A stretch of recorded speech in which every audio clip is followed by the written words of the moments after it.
De volta com Geração Especial na Semana Estadual de Prevenção às Drogas. A Assembleia aderiu à campanha Cerveja Também é Álcool, que pretende alterar a regulamentação da propaganda de bebidas alcoólicas. Vamos entender um pouquinho mais na reportagem de Natália Bini. Cerveja é tranquilo, é bem mais leve, não traz tanto problema para o jovem. Uma ideia comum na sociedade, mas criticada por especialistas.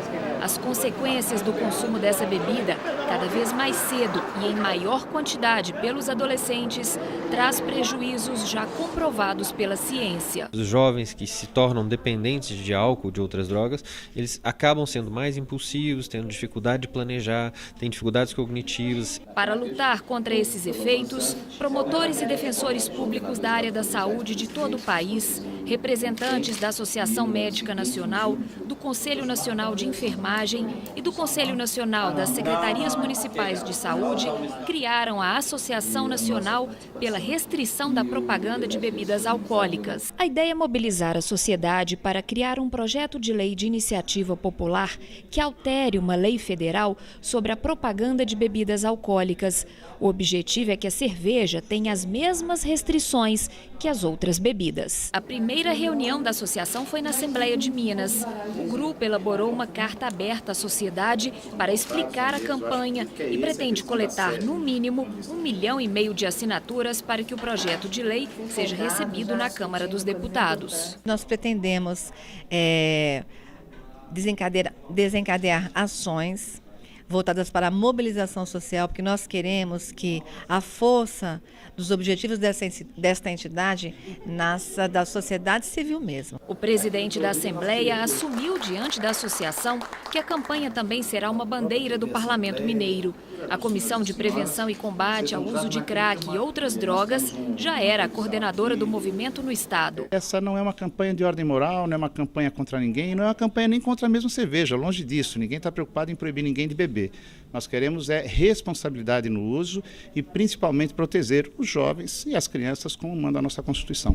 Já há como começar isso, deputado, esse trabalho, quer dizer, o recolhimento de assinaturas? Já nós estamos capilarizando essa temática para todo o país. Ontem nós montamos barraca mesmo, uma tenda na porta da Assembleia.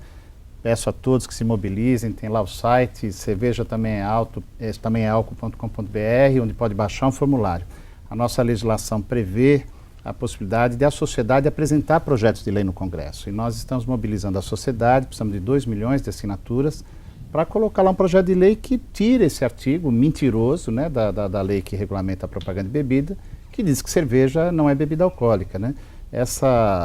O aumento de consumo, ele não é espontâneo, ele é induzido principalmente pela propaganda. Então, é uma campanha que eu diria cívica, porque é um assunto importante, é uma farsa, né? As propagandas são muito aéticas, são agradáveis, engraçadinhas e tal, mas são mentirosas, então nós precisamos fortalecer essa ideia, que não é uma ideia contra a bebida, mas é uma ideia do consumo responsável.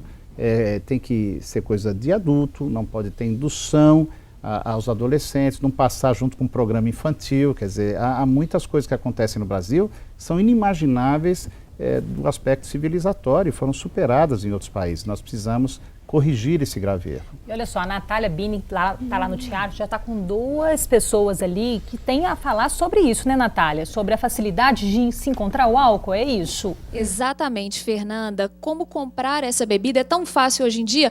O Matheus, lá no bairro dele, me contou que qualquer um que chega lá consegue comprar, não é, Matheus? Isso. A bebida alcoólica é muito fácil de se encontrar nos bares e tudo. E os adolescentes conseguem facilmente. Nós temos a lei seca, mas o jovem que ingere bebida alcoólica, ele não dirige. O que fazer com os comerciantes que vendem essa bebida aos jovens? Só que antes de responder, eu tenho mais uma pergunta aqui agora com o Gilberto. Boa tarde, Jairo. Eu queria saber por você, o que você acha do cancelamento das propagandas de álcool na TV em horários livres? Iria ajudar nas causas feminismo e iria causar mesma influência aos jovens? Pois é, Jairo, você acha que os jovens consumindo menos bebida alcoólica, as chances de violência doméstica, principalmente aí contra a mulher, podem diminuir? Eu deixo essa pergunta para vocês. Ok. Tem uma propaganda de cerveja que é de péssimo gosto. Péssimo gosto. não para dizer do dano. Escute as suas bolas. Essa é... A moça até riu ali, a galera riu aqui, né? Escute as suas bolas.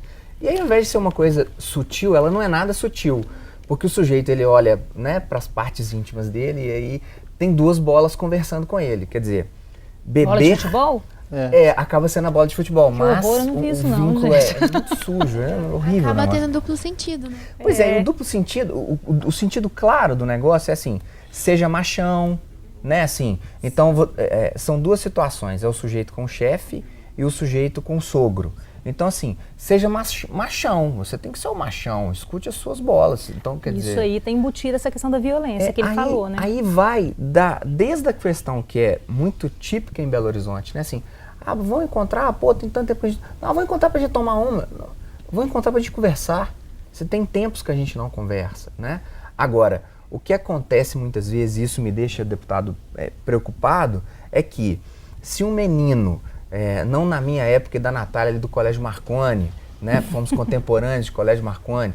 Se sentássemos naquela época, com 16, 17 anos, em um bar na Savassi, eu não bebo, nada. Mas se sentássemos com 16, 17 anos na Savassi, serviriam-nos. Hoje não. Hoje um bar da Zona Sul, ele é mais visado, o garçom sabe disso. Mas a gente ainda observa que nas periferias isso é amplamente consumido. A lei, respondendo uma das perguntas, né, pro sujeito, a lei já coloca de forma muito clara de que se o sujeito vende, o dono do bar vende, ele é passível de restrições. A questão é aumentar essa restrição. Agora, fica muito difícil da gente colocar essa responsabilidade apenas na figura do comerciante, porque o pai desse menino, que sexta-feira, ele não bebe durante a semana, de jeito nenhum, eu não bebo durante a semana, mas sexta depois do trabalho, 5 horas da tarde, ele começa e ele só vai parar domingo depois do futebol. Esse é um sujeito que tem pouca moral para poder cobrar de um adolescente dentro de casa sobriedade. E incentiva, né, gente? Tem uma pergunta aqui. Mas para ficar claro para o Matheus, viu, Matheus, é cadeia, viu? É crime, se for visto em flagrante, é inafiançável. Vender bebida alcoólica para criança e adolescente é crime. E é preciso que as pessoas tenham essa visão. É lógico que a lei tem que ser acompanhada de um esforço de mudança da cultura, né? Até dentro de casa. Mas bebida e adolescente e criança é crime. Então, esses comerciantes fazem um grande malefício e tem que ficar claro. Podem ser presos por isso. E nós podemos ser fiscais também, nós, né? Toda a sociedade. Mas às vezes também, muitas vezes o comerciante, ele não quer perder a venda. Acaba que ele vende para o menor para não perder dinheiro. Ou se às vezes ele tenta, não deixa o menor comprar, o menor pode simplesmente ir na rua, ver alguém passando e falar, ô, você pode comprar ali para mim, por favor, tal. E tem pessoas que não ajudam, mas muitas vezes as pessoas ajudam do mesmo jeito. Você toca num ponto importante, quer dizer, não adianta, tudo é uma questão de cultura e de consciência. Primeiro, há uma questão de ordem moral. Fazer alguma coisa conscientemente errada, porque vai dar lucro, não muda o aspecto, até agrava o aspecto do crime. A pessoa está consciente, então o comerciante não pode, se ele não vai ter lucro, ele não pode vender. Essa ideia de que um adulto pode comprar e entregar para uma criança, transfere a responsabilidade desse adulto que está entregando para a criança. Muitos países exigem a carteira de identidade para você pagar uma bebida alcoólica no caixa.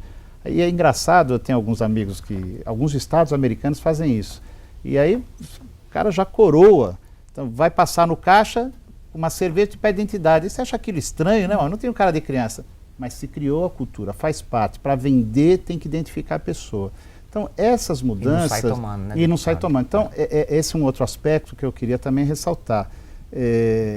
Não se trata de uma luta moral, não se trata de uma luta contra a bebida, mas se trata de uma luta do uso consciente. O álcool, como disse o Jairo, é uma substância que está na nossa história, na história da humanidade. Algumas religiões têm o álcool nos seus principais ritos, como o próprio catolicismo, agora tirou, né, a questão do vinho. Então, é verdade que não se trata de uma luta contra a bebida, mas o fenômeno que existe hoje é uma indução desregrada. Precisamos de comportamento, de regras de comportamento, como o mundo inteiro tem. Não beber em público, muitos países não vendem bebida na rua, você não pode portar bebida na rua. Tudo isso ajuda a não induzir esse aumento e criar uma consciência de que o uso tem que ser responsável. Eu queria fazer uma pergunta também para o Jairo sobre o projeto, que hoje em dia as crianças e os adolescentes estão conhecendo a bebida muito precocemente. E eu queria fazer a pergunta sobre a que se deve essa culpa, sobre a sociedade que impõe isso nas pessoas, ou se vem de criação, vem da cultura que a pessoa sofre na sua infância. Eu queria saber a que se deve e se tem lá no espaço um lugar que, tipo assim, as pessoas possam entrar e possam conhecer, mudar a vida, porque tem muita gente que entra porque não quer, mas sim por influência. E queria perguntar também por que essa influência sofre nas... O que é mais cedo, né? Por que começa cedo? E a questão é interessante, né? Ontem, nessa última semana, o ministro Barroso, do Supremo Tribunal Federal, veio pontuar algumas mudanças na sociedade quando ele votava um parecer para tornar Eduardo Cunha réu. E aí ele foi fazer um resumo de que a cultura ela vai se modificando. Então, ele pontuou duas questões interessantes, assim, de que desviar dinheiro público, algo que era tão comum no Brasil, que isso não vai acontecer mais, tomara que não, e que dirigir embriagado era uma questão também de mudança de cultura. Podemos pensar mudanças que aconteceram no nosso tempo de vida, por exemplo, andar de cinto de segurança, por exemplo, fumar em público, fumar em lugar público, fechado. A tolerância de fumar em público, né? Fumar antes, vocês devem achar uma careta hoje, no elevador. Se a gente pensar essa questão de mudança de cultura nessa natureza, a gente tem que insistir nisso. Agora eu vou retornar. Vocês são protagonistas dessa mudança. Se você não entender assim, bobagem, tá na propaganda, tá de boa, a galera tá toda tomando. Cara, seja amigo de alguém e sente com uma pessoa para conversar, mas entenda que se você beber, principalmente jovem, você vai ter um desempenho na escola pior, as coisas serão piores para você. Entendeu? E influencia também porque as pessoas acham que essa espécie de brincadeira leva muito a sério também, porque eles acham que não bebe, não é nosso amigo, não entra na turma, mas a gente tem que entender que o que a gente faz é consequência do que a gente vai ser no futuro.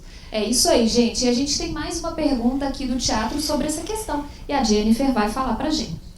Bom dia. Eu gostaria de saber se os pais podem ajudar na conscientização desses jovens, e também gostaria de saber o porquê de tantos jovens, né? A maioria são jovens que estão aí no vício, né, do álcool, e também se tem alguma influência dos pais, né, que são ausentes. Obrigada. Como é que é, deputado? Não, a nossa primeiro comportamento é adquirido no seio da família. Então, logicamente, os pais têm, sim, muita responsabilidade de dar o exemplo, de não induzir ao consumo, se contrapor a uma cultura de tolerância, né? Bico da chupeta no vinho, né? Só um golinho, hoje é final de ano, dá um golinho da champanhe para o menino. Então, essas questões todas que estão muitas vezes entranhadas na cultura, elas têm que modificar. O primeiro pressuposto é a informação correta, esclarecer as pessoas que tudo isso é muito deletério, é muito negativo para os adolescentes, para as crianças, deve ser evitado. O exemplo em casa é fundamental. Mas eu queria insistir muito que o nosso principal motivo da mudança de comportamento, da indução de uma nova cultura, de que o álcool é uma coisa, álcool, cerveja principalmente, é absolutamente imprescindível para ser feliz, é induzido pela indústria, é induzido pela propaganda. Então, muitas vezes o jovem está se achando bacana e ele precisa ser esclarecido que, na realidade, ele está sendo usado por uma indústria. Não dá para fazer churrasco sem beber, não dá para sair sem beber, não dá para ir balada sem beber, não dá para se reunir para ir no teatro sem beber, não dá para tocar sem beber. Lógico que dá. Da onde isso foi criado? Isso não é uma coisa espontânea, isso foi criado pela indústria e pela propaganda, que nós temos que nos contrapor, observando que existem muitas fontes de prazer, muitas possibilidades de interação, de satisfação, sem a bebida alcoólica durante a juventude. Se as drogas não tivessem um efeito imediato bom na pessoa, de prazer, ninguém usava. Então é preciso entender que existem outras fontes de prazer que, ao contrário da bebida alcoólica e das drogas, não vão te dar o prazer na hora e uma consequência negativa no futuro. É consciência, esclarecimento, principalmente que nós precisamos deixar para os jovens, para as famílias também, lógico. E uma fonte de prazer maravilhosa que a gente está tendo um exemplo aqui é a música da Orquestra Jovens Gerais, que mostra os meninos tão jovens, gente, aí ó, tocando música clássica, aprendendo um instrumento. A gente pode aprender isso também, tem o futebol, tem tantas outras coisas. Vamos escutar um pouquinho da música deles, que fica como exemplo aí com essa fala da alternativa à droga.